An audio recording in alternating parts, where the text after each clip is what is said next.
There was only two things that could happen, that if we could either spend the rest of, go to prison or the cemetery. And knowing that people like Twyman Myers and Robert Webb and Sam Napier, Fred Bennett, and Fred Hampton had made the ultimate sacrifices, that meant that we could either back up and give up and let them win, or we could struggle against it. On one end, we had the Huey people who were out to do us in, and on the other side, we had the government who was out to kill us. So we were in between the rock and the hard place. Out of that came the birth of the underground, the Black Liberation Army, the armed wing of the Black Panther Party, whose stated purpose was to start and initiate an offensive military campaign against the forces of reaction. BLA came into being when those who did political work above ground, when they were more or less from the repressive forces, was forced underground because of their political work in the community. Then they became part of BLA. So basically it was taking the war to the enemy instead of waiting the enemy to bring the war to you. And that's what the Black Liberation Army was about.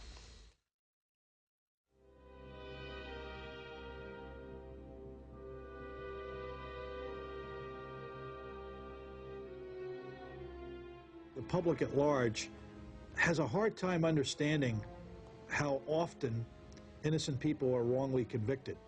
Los Angeles Police Department, the DA's office, and the FBI were determined that Pratt should stay behind bars.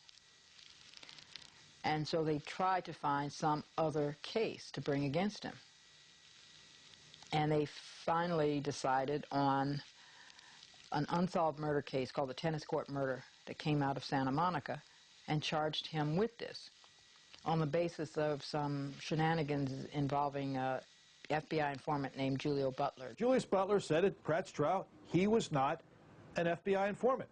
We have a ton of material that clearly indicate that Butler was an FBI informant.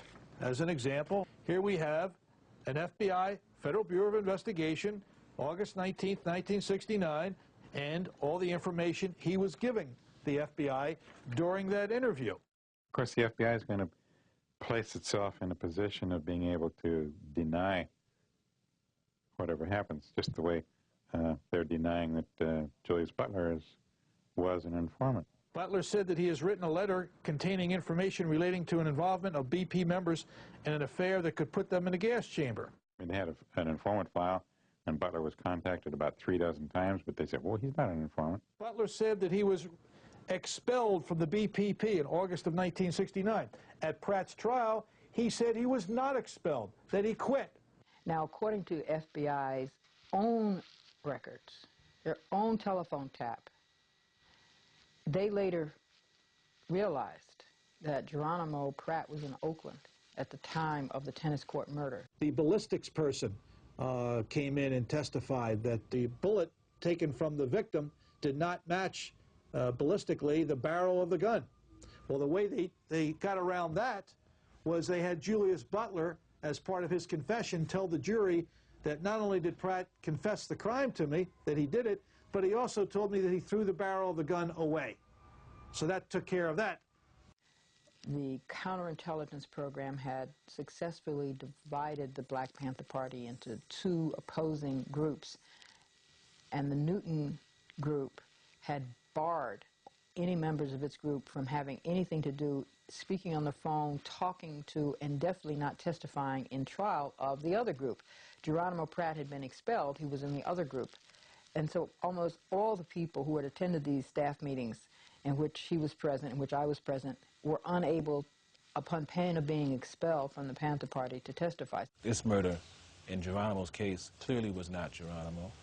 Then those government agents need to be brought to justice. And that's the responsibility of people in this country at this point in time.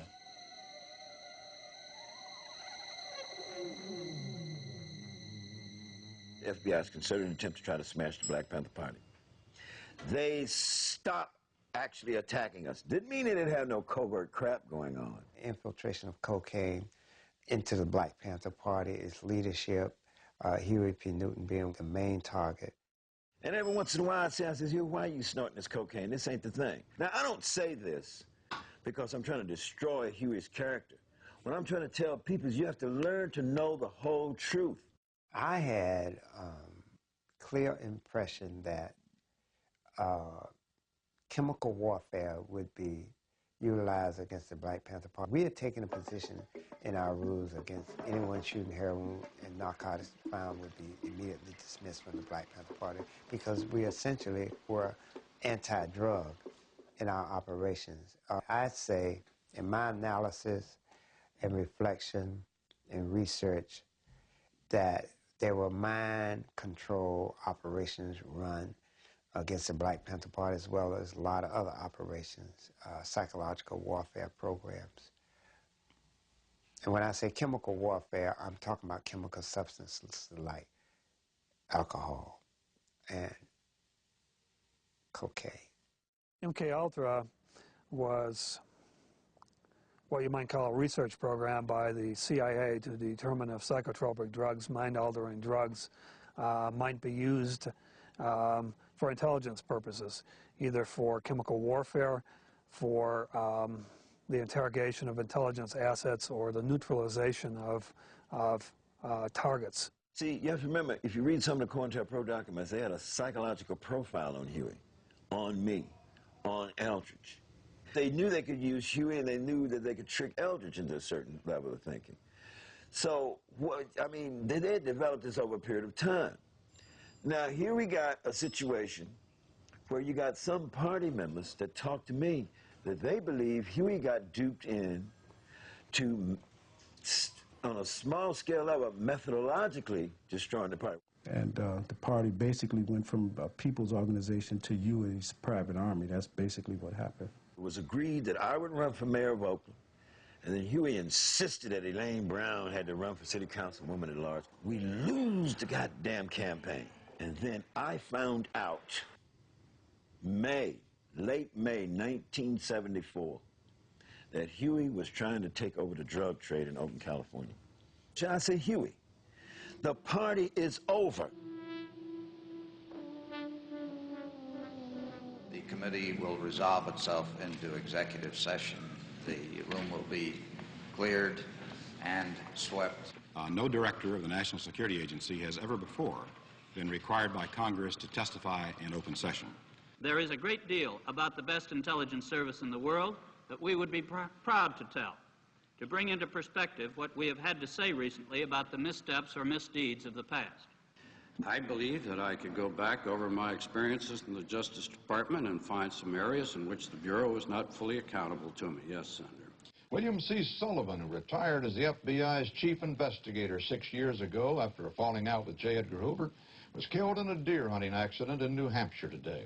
Sullivan was 65. Bill Sullivan, who was the #3 man in the Bureau in charge of Division 5 Domestic Intelligence, expressed extreme remorse to me about his role in suggesting an anonymous letter to Martin Luther King for Dr. King to commit suicide.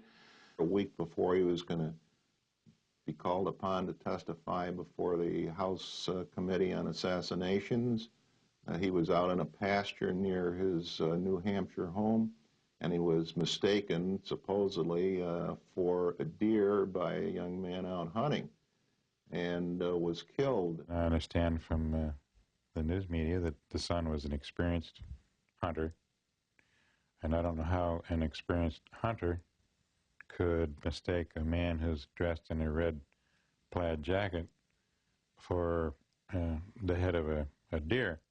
I mean, I have never seen a red deer, but maybe they're out there somewhere. But if I could get a virtuous woman and an honest